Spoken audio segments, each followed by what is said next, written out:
नमस्कार आमार भुरिभोज चैनेले सकलके स्वागत जानाई। Welcome to my channel Bhuribhoj. आमी आजके बानाबो ओट्स दिए दारुण स्वादेर एकटा रेसिपि।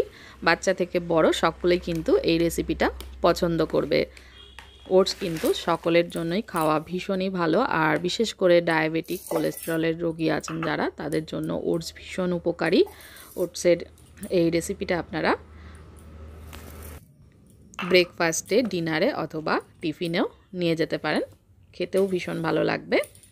আর এখানে আমি এক বাটি বাটার মিল্ক নিয়ে নিয়েছি। জাল দেওয়া দুধকে একটু ঠান্ডা করে নিয়ে তার মধ্যে ভিনিগার অথবা লেবুর রস মিশিয়ে বাটার মিল্ক তৈরি করে নেওয়া যেতে পারে। আর টক দই থাকলে টক দই ইউজ করতে পারেন বাড়িতে। টক দই না থাকলে এইভাবে বাটার মিল্ক তৈরি করে ওটসের পরোটা তৈরি করে নেওয়া যেতে পারে। এবার এক বাটি দুধটা দিয়ে দিলাম 3 কাপ ওটসের মধ্যে।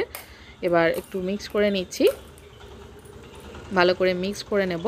আর এর মধ্যে মিক্স করা হয়ে গেলে সামান্য একটু বাটি ধোয়া জলটা দিয়ে দেব, তাতে করে কিন্তু ওটসটা অনেক সফট হয়ে যাবে। সামান্য একটু জল নিয়ে নিলাম, নিয়ে এটা এর মধ্যে ঢেলে 5-10 মিনিট মতন একটু ঢাকা দিয়ে রেখে দেবো, তাতে করে কিন্তু ওটসটা অনেকটা সফট হয়ে যাবে এবং খুব সহজেই কিন্তু একদম সুন্দরভাবে পেস্ট হয়ে যাবে। এবার আমি এর মধ্যে দিয়ে দিলাম আদার টুকরো, 1/2 ইঞ্চি আদা স্লাইস করে নিয়ে এর মধ্যে দিয়ে দিলাম। আর 3টে কাঁচা লঙ্কা দিলাম, ঝালটা যে যার পছন্দ অনুযায়ী ব্যবহার করবেন।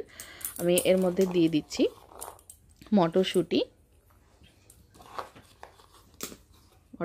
দিয়ে দিলাম। মটরশুঁটি আর বিনসের মধ্যে কিন্তু অনেক প্রোটিন থাকে, নিরামিষভোজীদের জন্য ভীষণই ভালো। আর এই পরোটাটা আমি একদম নিরামিষভাবে তৈরি করছি।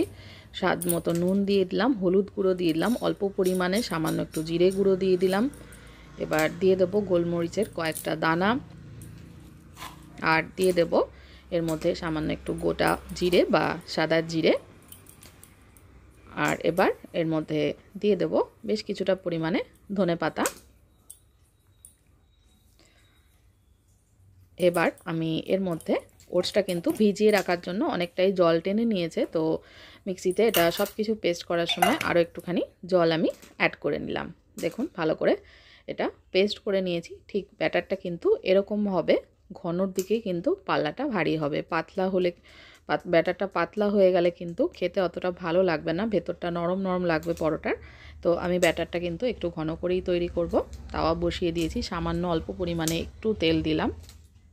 তেলটাকে একটু ছড়িয়ে নিতে হবে চারধারে।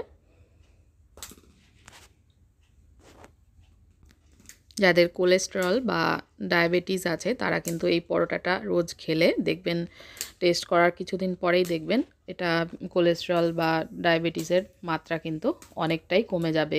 ভীষণ হেলদি আর টেস্টি একটা রেসিপি তৈরি হচ্ছে। আর রেসিপিটা ভালো লাগলে কিন্তু আমার চ্যানেলটাকে যারা সাবস্ক্রাইব করেননি তাদেরকে অনুরোধ করব সাবস্ক্রাইব করে নেওয়ার জন্য। আর ভালো লাগলে অবশ্যই রেসিপিটা লাইক শেয়ার করতে ভুলবেন না। এইভাবে গোলাটা দিয়ে একটু ছড়িয়ে নেব চারধারে।